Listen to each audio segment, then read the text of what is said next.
757 áreas obtidas para apenas 41 áreas obtidas. Aqui o número de famílias assentadas em áreas obtidas. Percebam como cai, de 2005, 89 mil famílias para 3.904 famílias em 2010. Então, isso indica uma tendência. Por um lado, o governo tem fomentado programas que visam melhores condições para as pequenas e médias propriedades. Porém, esses programas estão apartados de novos assentamentos, da política de conquista de novas áreas de assentamento de número maior de famílias, indicando a tese do congelamento da estrutura agrária brasileira. Bom, cabe lembrar que cada vez mais também esses pequenos e médios proprietários estão produzindo coisas para a exportação. Então, o que explica, caminhando para as conclusões, o que explica esses fatores, esses limites impostos à reforma agrária no Brasil? Primeiro, não há no Brasil perspectivas de uma mudança do modelo econômico. Há uma clara dependência de nossa estrutura fiscal e econômica da realização de crescentes superávites.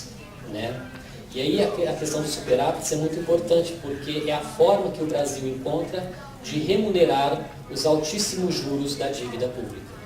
Neste ponto, as duas estratégias se convergem, a dependência para com o capital financeiro internacional e a necessidade de geração de cada vez maiores superávites. Um outro limite que impede uma reforma agrária mais profunda e mais estrutural é o abrupto aumento do preço da terra, aumentando assim sobremaneira os custos de uma reforma agrária. Outro fator também que explica esta condição é a força política do que nós chamamos no Brasil de bancada ruralista, ou seja, aquelas pessoas que estão no poder e representam os setores ligados aos grandes latifúndios e ao agrobusiness internacional.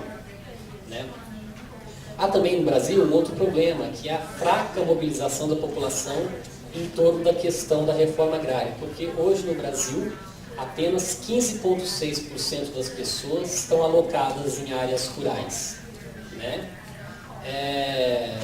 Com louváveis exceções, tais como o MST e Via Campesina, o grau de politização, de mobilização da sociedade brasileira no que se refere à questão da reforma agrária é muito pequeno.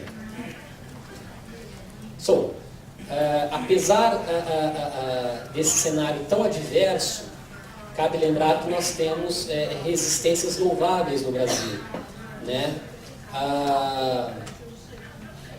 Esses dilemas não indicam falta de resistência ou falta de luta por parte de parcela da sociedade brasileira, mas simplesmente nos dão a ideia do tamanho dos desafios atuais.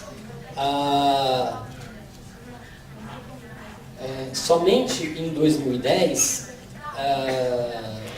segundo a Comissão Pastoral da Terra, ocorreram no Brasil 638 conflitos pela terra, E só assim os mecanismos de reforma agrária poderão prosperar num cenário tão adverso. Cabe lembrar que a luta contra a reforma agrária, a luta contra o MST, é muito violenta no Brasil. Cabe lembrar que não se trata unicamente de uma violência física, mas também de uma violência simbólica exercida pelos meios de comunicação e pela grande mídia no Brasil. E, de certa forma, uma banditização dos movimentos de resistência e dos movimentos sociais. Enfim, o que eu gostaria de dizer aqui como conclusão é que não faz mais sentido, num país como o Brasil, lutar pela reforma agrária nos moldes capitalistas, porque no passado a reforma agrária foi uma forma de desenvolvimento capitalista. Hoje, na atual condição, a reforma agrária adquire um outro contorno de luta contra a grande propriedade, de luta contra o agrobusiness, de luta contra a forma de inserção do Brasil na economia global, de luta contra o padrão de consumo vigente, de luta por novas matrizes energéticas, de luta contra a utilização de pesticidas e fertilizantes na agricultura, lógico, luta pela saúde, de luta contra o capitalismo e de luta revolucionária. Finalizando, gostaria novamente de agradecer essa possibilidade de falar num fórum tão importante e gostaria de agradecer a todos em seus idiomas.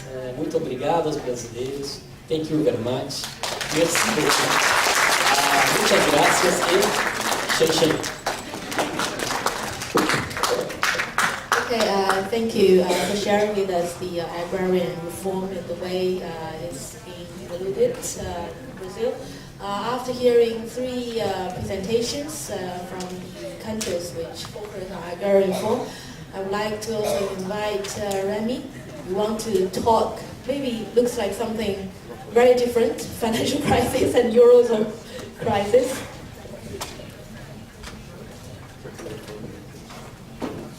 Thanks a lot